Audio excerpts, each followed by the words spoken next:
नानक आया सब कारण, गुरु नानक आया।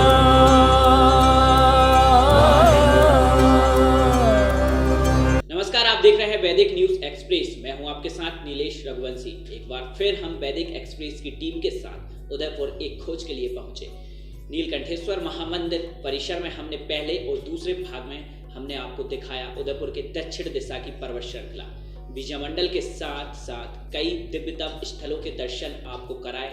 आज तीसरे भाग की शुरुआत करेंगे नीलकंठेश्वर मंदिर के इस परिसर में, जिसमें हम पूर्व, पश्चिम, उत्तर, दक्षिण चारों तरफ से एवं मंदिर के बाहर आसपास बनी इमारतों से दिखाएंगे कि 1000 वर्ष पूर्व बने इस अद्भुत दिव्यतम अलौकिक मंदिर एवं इसके आकर्षक कलाकृतियों से शोभायमान होते विशाल प्रवेश द्वार।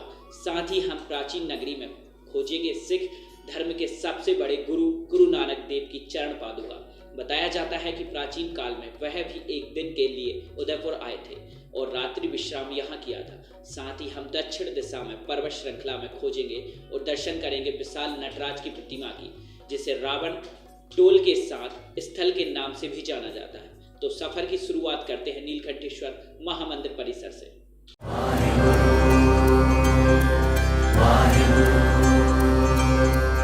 नानक आया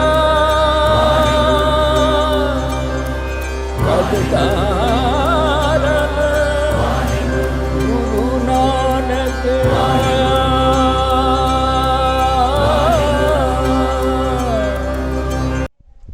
वैदिक एक्सप्रेस की टीम एक बार फिर नीलकंठेश्वर उदयपुर महादेव मंदिर के परिसर में पहुंची है।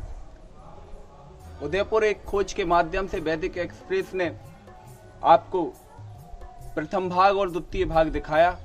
उसमें उदयपुर के कई ऐसे दुर्गम स्थल तक आपको पहुंचाने की कोशिश की जो आज तक कई ऐसे स्थल हैं जहां तक आज तक कोई नहीं पहुंचा था, ना ही उदयपुर के कोई सर्वसाधारण व्यक्ति पहुंचा, लेकिन वैदिक एक्सप्रेस का कैमरा हर उस स्थल तक पहुंचा। तीसरे एपिसोड की तीसरे भाग की आज हम शुरुआत उदयपुर महादेव मंदिर परिसर से कर रहे हैं। हम इसकी शुरुआत में आपको बता रहे हैं कि उदयपुर के परिसर के पूर्व, पश्चिम, उत्तर, दक्षिण चारों द्वारों से आसपास की ऊपर की इमारत से पूरा परिसर हम आपको दिखाने का प्रयास करेंगे कि ये मंदिर अद्भुत, अद्वितीय, अकल्पनीय मंदिर का निर्माण उस काल में परमार वंश के राजा उदयादित्य के द्वारा करीब 1000 वर्ष पहले कैसे इस मंदिर का निर्माण हुआ होगा, कैसे इस मंदिर को बनाया होगा। हम इस एपिसोड में आपको और भी कई ऐसे दुर्गम स्थलों तक ले जाने का प्रयास करेंगे। वैदिक एक्सप्रेस के लिए कैमरामैन लक्ष्मी नारायण चौबे के साथ मैं अमित शुक्ला, उदयपुर, विदिशा।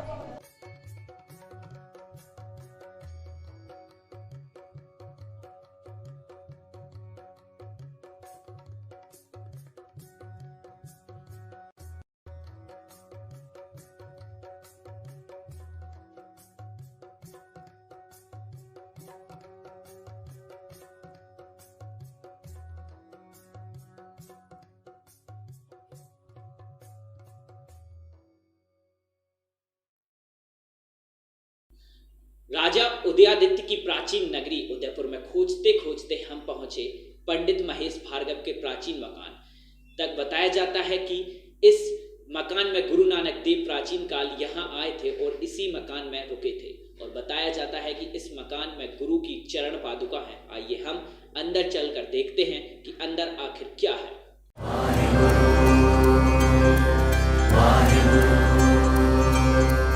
नानक आया सब कारण, गुरु नानक आया।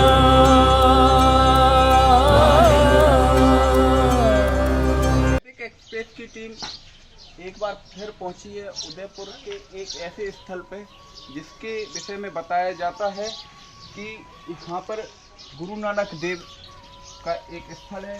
कभी प्राचीन काल में कभी सिख धर्म के 10 गुरुओं में से सबसे बड़े जो गुरु नानक देव हुआ करते थे। ऐसा भी बताया जाता है कि ये कोई गुरु चरण पादिकाएं हैं।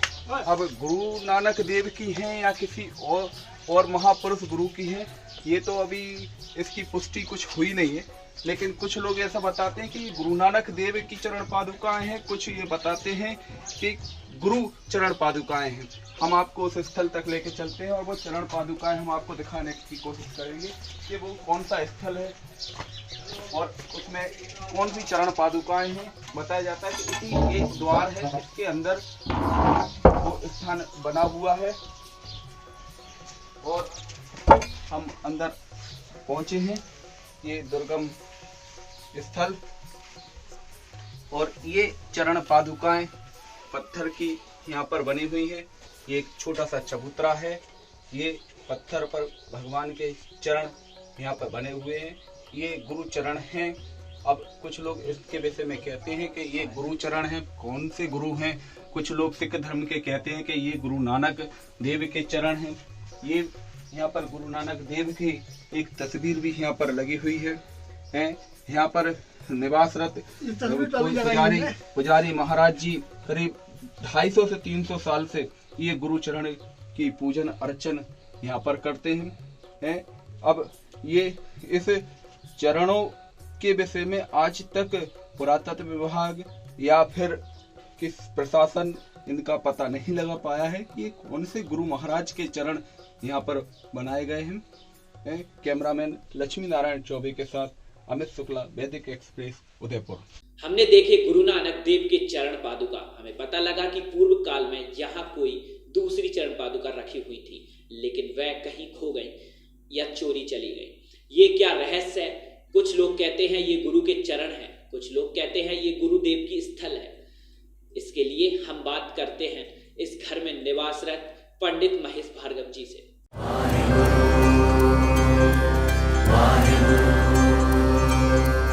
नानक आया पदधारन, गुरु नानक आया।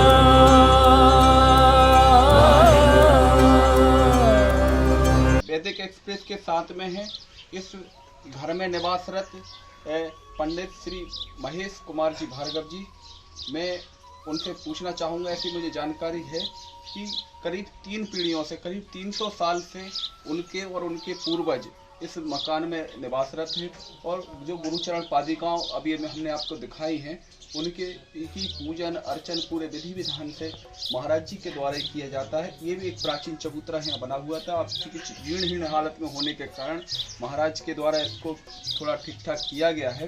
मैं महाराज से जानना चाहूँगा कि ये कब से आप इस घर में रह रहे हैं और आपने ये चरण पादुकाएं जो हैं ये कब से ऐसी देखी और इनको आप कब से पूजन अर्चन ऐसी विधि विधान से करते चले आ रहे हैं? हमारे 3 पिताजी जी 75 मुझे हो गए जी, तो हम 30 वर्ष हो जब से आप ऐसे ही पूजन अर्चन करते चले आ रहे हैं, ऐसे ही आपने देखी है। ये कौन से गुरु महाराज की चरण पादुकाएं? लोग कहते हैं ये गुरु नानक देव है, कोई कहते हैं अच्छा ये तो गुरु महाराज है। कौन से गुरु महाराज की चरण? गुरु महाराज कहते हैं गुरु महाराज समाधि, गुरु समाधि कहते हैं, गुरु महाराज समाधि है। अच्छा अच्छा अच्छा, गुरु महाराज की समाधि है। तो करीब 300 वर्ष से आपका पूजन अर्चन ये पूरे विधि विधान से दीपा पोती मट्टी सब पूरा सब काम घर में करते हैं। अच्छा, सेवा सब करते हैं। तो ऐसा भी बताते थे कि यहाँ पे पहले पुराने समय कोई दूसरी चरण पादुकाएं हुआ, ये पत्थर की बनी हुई है। तो क्या आपने कभी कोई खड़ा हुआ इस टाइप की कोई पूर्वज आपको बता के गए कि ऐसी भी कभी हुआ करती थी? क्या ऐसी बता कर है इसको बंद किया गया है तो बताया। वो कहाँ गई वो पुरानी वाली? हमारे साथ में थे पंडित भार्गव जी। इन्होंने बताया कि पुराने समय में इनके पूर्वजों ने बताया कि यहाँ पे कोई दूसरी खड़ाऊ गुरु महाराज की रखी हुई थी, लेकिन अब वो कहाँ गई, चोरी हुई या फिर उनको कोई ले गया, इस विषय में तो शासन प्रशासन को कोई भनक तक नहीं है, ना ही महाराज को इस विषय में कोई जानकारी है। महाराज की उम्र भी 75 वर्ष की हो गई है, इनके पूर्वजों ने ऐसा बताया है। लेकिन यथा स्थिति आज ये है कि गुरु चरण पादुकाओं के स्थान पर आज एक पत्थर के चरण यहाँ पर बने हुए हैं। स्थान है, ये पुराना चबूतरा है, ये स्थल है अब ये गुरु स्थल है, गुरु चरण पादुकाएं हैं।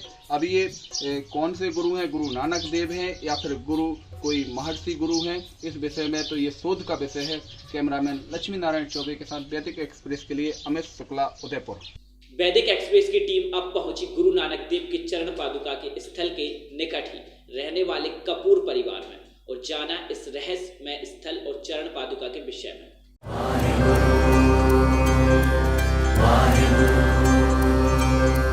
नानक आया पदकार गुरु नानक आया।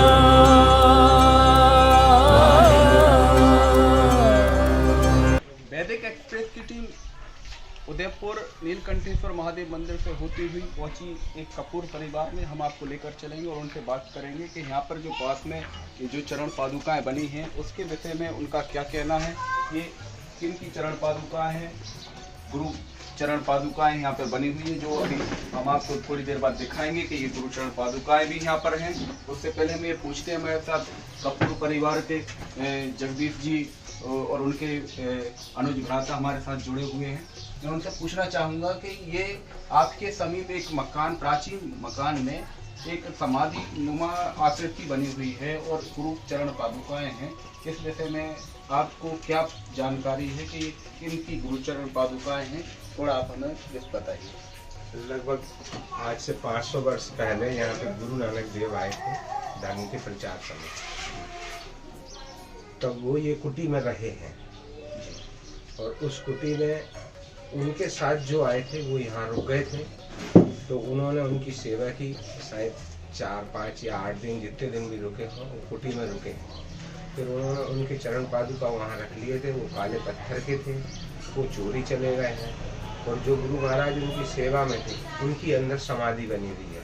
ये पूरी धर्मशाला के नाम से पहले जानी जाती थी कि हम लोग जब छोटे छोटे थे तो कहाँ जा रहे हो तो हम बोलते थे धर्मशाला में जा रहे हैं, वो धर्मशाला कहलाती थी ये पूरी।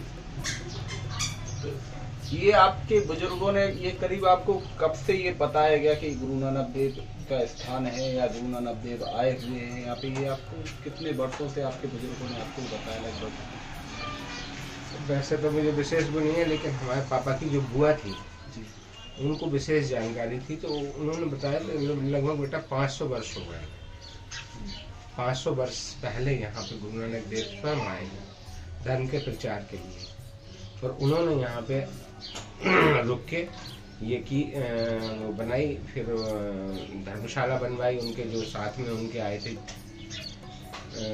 जिन्होंने सेवा की उनकी, उसके बाद आज भी यहाँ पे गुरु नानक देव के नाम से ही जमीन भी है जो दिल्लीपुर के लगभग नाड़े में कहलाती है। आज भी जमीन है नहर के किनारे में। जैसा कि आपने अभी सुना, ये स्थल जो हमने अभी चरण पादुकाएं भी हम देखने जाएंगे, ये बताते हैं कि गुरु नानक देव की ये चरण पादुकाएं हैं।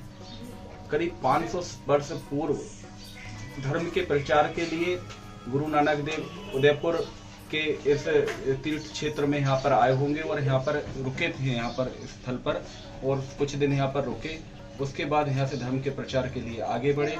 अब ये आस्था का विषय है कि आज तक इतने वर्ष बीत जाने के बाद भी ये स्थल ऐसा का ऐसा जीर्णहीन हालत में है। शासन प्रशासन की इसकी तरफ क्या अनदेखी है, ये आप देख सकते हैं। कैमरामैन लक्ष्मी नारायण चौबे के साथ मैं अमित शुक्ला, वैदिक एक्सप्रेस, उदयपुर। वैदिक एक्सप्रेस की टीम पहुंची गंजवासुदा में निवासरत हरजीत सिंह जोसन पप्पू सरदार के परिवार में, जो कि इस स्थल के जीर्णोद्धार के लिए प्रयासरत हैं। आइए उनसे जानते हैं कि कब और कैसे आए थे सिख धर्म के गुरु नानक देव उदयपुर और कब तक रुके वह शिव के धाम में।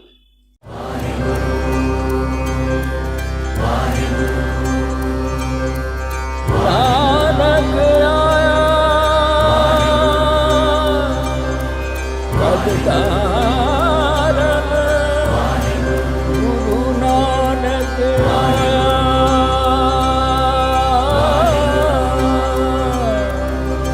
वैदिक एक्सप्रेस की टीम आज पहुंची है सिख धर्म के एक समाज सेवी हरजीत सिंह जी जोसन के इस गृह में उदयपुर एक खोज के लिए हम लगातार आपको ऐसे ऐसे नायाब स्थलों तक हम आपको लेकर चल रहे हैं जो आज तक कोई नहीं पहुंचा है। हम उदयपुर एक खोज के लिए हम समाज सेवी भाई साहब से भी चर्चा करेंगे। थोड़ा सा हम उनके घर में आए हुए हैं और उनके वैदिक एक्सप्रेस की तरफ से पहुंचाना चाहूँगा कि इस क्षेत्र की गुरु नानक देव के स्थल की जीर्णोद्धार के लिए योजना बनाएं कि जो आपके 10 गुरु हुआ करते थे उनमें सबसे बड़े गुरु नानक देव का इस क्षेत्र से उदयपुर क्षेत्र से कैसा नाता रहा है, वो कब यहाँ आए और ये स्थल से क्या गुरु नानक देव का कैसा नाता रहा है, ये क्या पूरा घटनाक्रम है, थोड़ा आपको बताएं। गुरु नानक देव जी हमारे 10 गुरुओं के सबसे बड़े गुरु हैं और ये पंजाब तरफ से बहुत समय पहले ये उदयपुर से होते हुए महाराष्ट्र की तरफ जा रहे थे। इनका रात्रि विश्राम क्या कहते हैं उदयपुर में हुआ। जहाँ पर ये रुके वहाँ पर एक छोटा सा स्थान है, वहाँ पर रात रुकने के बाद में महाराष्ट्र की तरफ हमारे हुजूर साहब यहाँ पर इस समय तीर्थ है वहाँ स्थान कर गए और जहाँ पर एक रुके थे वहाँ पर अभी भी क्या कहते हैं दुनिया कहती है कि चरण पादुकाएं रखी हुई हैं, परंतु वहाँ पर इस समय भी चरण पादुकाएं वो चीज़ नहीं है जो होनी चाहिए। शायद क्या लगता है कि जो पुरानी चरण पादुकाएं होंगी क्या वो कहीं गुम हो गई हैं या फिर ये पत्थर की बना दी गई हैं, ये क्या पूरा घटनाक्रम होगा? ऐसा भी सुना है कि अब वह स्थल विवादित स्थल घोषित करके किसी ने कब्जा भी कर लिया है, उसकी जीर्णोद्धार के विषय में भी अभी कोई योजना नहीं बनी है। तो ये शासन की लापरवाही है या क्या है, आप थोड़ा इसके विषय में भी बताइए। चरण पादुकाएं जो है कोई भी पत्थर की नहीं बना के पहनता, क्योंकि वो जो वहाँ पे अंकित हैं वो पत्थर की हैं। कोई भी महापुरुष ज्ञानी जो भी है वो क्या कहते हैं चरण पादुकाएं या लकड़ी की या दूसरी टाइप की होती है, वो वहाँ पे बिल्कुल नहीं है। जिनके पास भी ये अभी तक मतलब जिनके संरक्षण में ये जगह रही है, ये उन्हीं से पूछा जा सकता है कि चरण पादुकाएं कहाँ गई।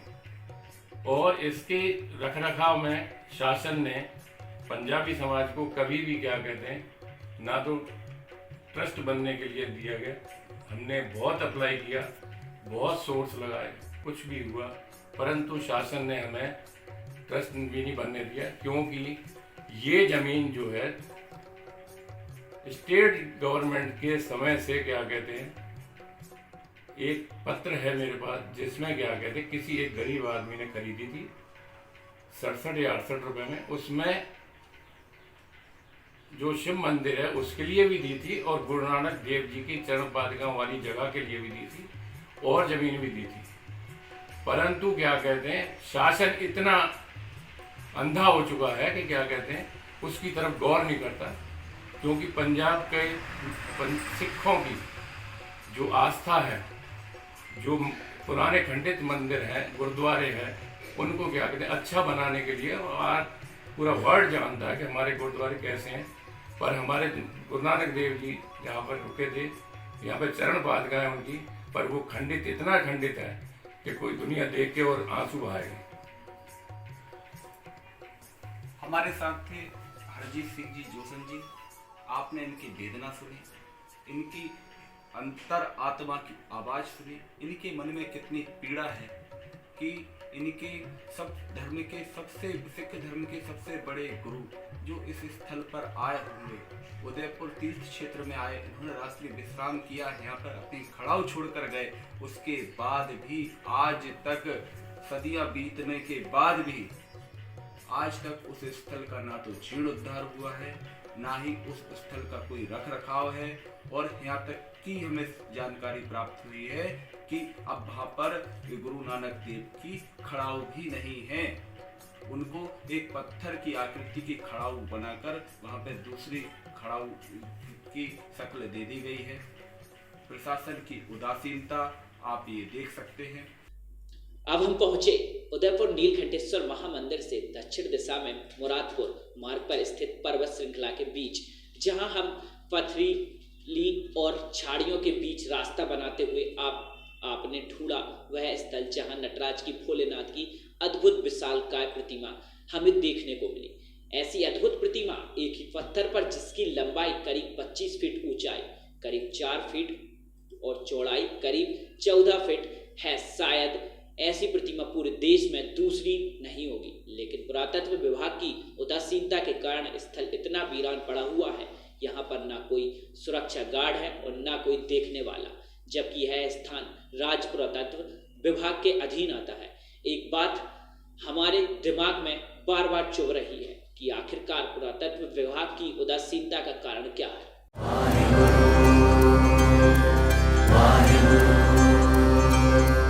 नानक आया पदधारन, गुरु नानक आया।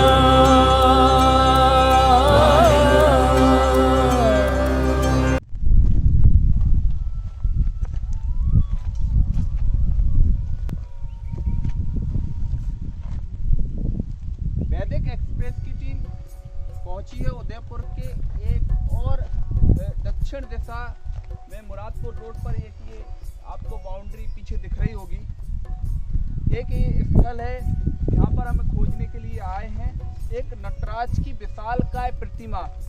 ऐसा बताया जाता है कि यहाँ पे नटराज की विशालकाय प्रतिमा है। रास्ता पूर्ण तरीके से ठीक बना नहीं, झाड़ियों में जाने आने का रास्ता है, लेकिन फिर भी हम उस प्रतिमा को खोजने के लिए यहाँ पर आए हुए हैं। थोड़ा जीर्ण रास्ता है, पहाड़ियों के बीच में से निकलते हुए हम और यहाँ पर पहुँचने का प्रयास करेंगे और हम आगे बताएंगे कि वो नटराज की विशालकाय प्रतिमा कहाँ है, किस स्थिति में है, वहाँ क्या व्यवस्था है और प्रतिमा इतनी विशालकाय प्रतिमा जो हमें बताया गया है वो किस आकार की प्रतिमा है, उसे किसने बनाया होगा। हम ये पूरी सच्चाई, पूरा व्यवस्था ये हम आपको अभी कुछ ही समय में बताने वाले हैं। हम पहुंचने वाले हैं उस स्थल की ओर। वैदिक एक्सप्रेस के साथ हमारी टीम वहाँ पर पहुंच रही है। बहुत ही जल्द हम वहाँ पहुँचेंगे और आपको बताएंगे कि वह स्थल कहाँ है। हम ये बाउंड्री से बस ये अंदर समझाते हुए स्थान बना हुआ है, वैसा ही एक छोटा सा स्थल है, इसमें से हम ये अंदर इसके प्रवेश द्वार से प्रवेश करते हुए और हम अब पहुंच रहे हैं। ये जो स्थल है ये पुरातत्व विभाग के अधीन आने वाला क्षेत्र है और आप इसकी स्थिति ये देख सकते हैं। इससे आपको पता पड़ेगा कि मध्य प्रदेश शासन के अंतर्गत आने वाला पुरातत्व विभाग की उदासीनता आप इससे देख सकते हैं कि पुरातत्व विभाग के इस क्षेत्र की स्थिति आखिरकार क्या है। कितनी झाड़ियां यहाँ पे लगी। मैं अपने कैमरामैन से कहूँगा कि थोड़ा चारों तरफ ये दिखाएं कि ये कितनी झाड़ियाँ, कितने कांटे, कितनी गंदगी यहाँ पर पड़ी हुई है। ये थोड़ा सा एक बार पूरा इसको चारों तरफ इसको दिखाएं और हम यहाँ पर आगे बढ़कर खोजने का प्रयास करेंगे कि ये नटराज की विशालकाय प्रतिमा यहाँ पर कहाँ पर स्थापित है। अब हम पहुँच गए हैं उस स्थल पर जहाँ बताया जाता है कि यहाँ पर एक विशालकाय नटराज की प्रतिमा, शायद यही वह आकृति है जिसकी ओर हम पहुँच रहे हैं।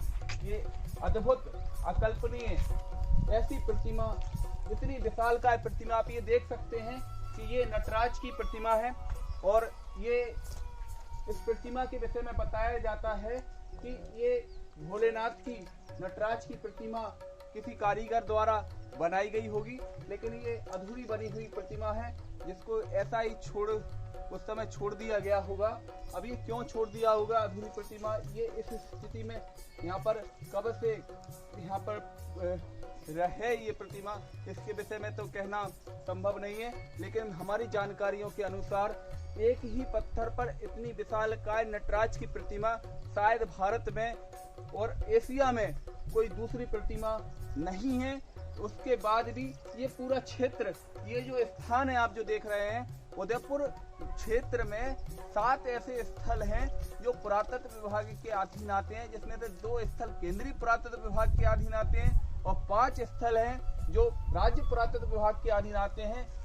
उस 5 स्थलों में से एक स्थल ये कहा जाता है, इसको रावण टोल भी कहा जाता है स्थल को, लेकिन केंद्रीय राज्य पुरातत्व विभाग के अधीन आने वाले इस स्थल की दशा या कहें या दुर्दशा कहें, आप ये देख सकते हैं कि चारों तरफ झाड़ियां, कांटे, कीट, कंकड़, पत्थर कैसे यहाँ पर पड़े हुए हैं। इसकी कोई ना सुरक्षा की व्यवस्था है, ना यहाँ पर कोई चौकीदार है, ना यहाँ पर कोई गेट बनाया गया है। ये आप देख सकते हैं, यहाँ की भी सुरक्षा के लिए कोई व्यवस्था यहाँ पर नहीं की गई है। इसलिए आप ये अंदाजा लगा सकते हैं कि प्रशासन शासन कितना उदासीन है। आप ये देख सकते हैं कि ये नटराज की कितनी विशालकाय प्रतिमा है। इसकी लंबाई, चौड़ाई, ऊंचाई के विषय में मैं आपको थोड़ा सा बताना चाहूंगा। ये प्रतिमा की लंबाई जो आप देख रहे हैं, ये करीब 25 फुट लंबी प्रतिमा है, 14 फुट चौड़ी ये प्रतिमा है और ये करीब 3.5 फुट ऊंची ये प्रतिमा है। इससे आप इसकी मोटाई है 3.5 फुट मोटाई की ये प्रतिमा है। इससे आप ये पूरा आकलन कर सकते हैं कि ये कितनी बड़ी विशालकाय ये प्रतिमा होगी। ये आप भगवान भोलेनाथ का, नटराज का जो आप चेहरा देख रहे हैं, ये आप उनका चेहरा और उनका मुकुट की अगर हम नापतोल अगर हम करते हैं तो हम आपको ये बताना चाहेंगे कि ये करीब 7 फुट का केवल नटराज का केवल चेहरा और मुकुट 7 फुट का है।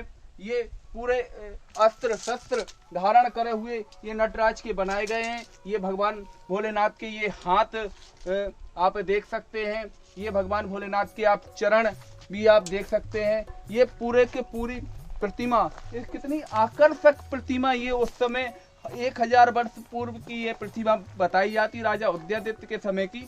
ये कितनी अद्भुत ये प्रतिमा होगी, लेकिन ये अधूरी प्रतिमा अभी यहाँ पर है।